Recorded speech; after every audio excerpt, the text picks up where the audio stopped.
Anne-Sophie Morvan, bonjour. Bonjour Julie. Vous êtes directrice et fondatrice de Studies Up, un organisme qui aide les étudiants à aller étudier à l'étranger, qui propose des services, c'est gratuit, je le précise, et notamment le Working Holiday Visa pour aller en Australie ou Nouvelle-Zélande. Est-ce que vous pouvez nous en dire un petit peu plus? Oui, bien sûr. Le Working Holiday Visa est un visa en fait destiné aux étudiants français qui ont entre 18 et 30 ans. Ce visa, en fait, il est valable une seule fois dans sa vie, en fait, dans la vie d'étudiant. La seule possibilité pour le renouveler une seconde fois, c'est de travailler dans des fermes un peu excentrées en fait des grandes villes. Donc c'est un peu la cerise sur le gâteau et ça permet de le renouveler une deuxième fois et de rester à hauteur de 2 ans sur place.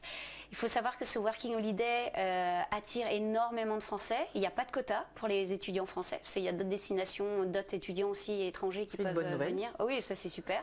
C'est fait que les étudiants sont très friands.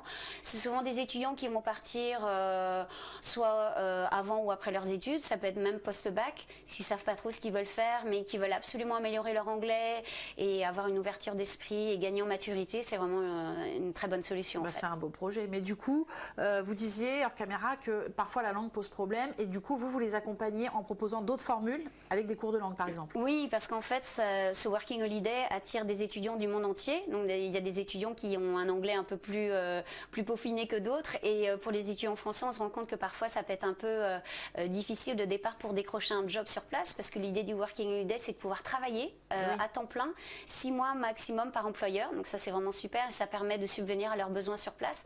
Ce qui fait que les étudiants ont tendance à prendre un package en fait qu'on peut proposer de cours d'anglais de 4 à 16 semaines de cours, 16 étant le maximum autorisé avec ce visa, ce qui permet de prendre des cours soit à temps plein ou à mi-temps, ce qui fait que les étudiants trouvent plus facilement ensuite, se sentent plus à l'aise ensuite sur place pour pouvoir décrocher un job. Et là ils peuvent profiter du pays. Exactement, c'est l'idée, parce que l'idée du Working Holiday c'est de commencer avec de l'anglais, de se sentir à l'aise et ensuite beaucoup d'entre eux vont louer un combi-van et faire le tour du pays, donc c'est vraiment l'aventure. Mais pour explorer, que ce soit l'Australie ou la Nouvelle-Zélande, c'est vraiment la meilleure façon.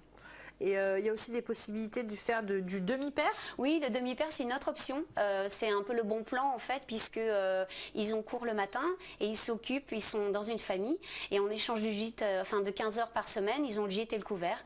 S'ils font des heures sup, ils sont rémunérés. Donc ça, c'est intéressant pour eux. Dès leur arrivée, ils ont déjà un travail, un logement et le repas couvert. Et ça dure combien de temps?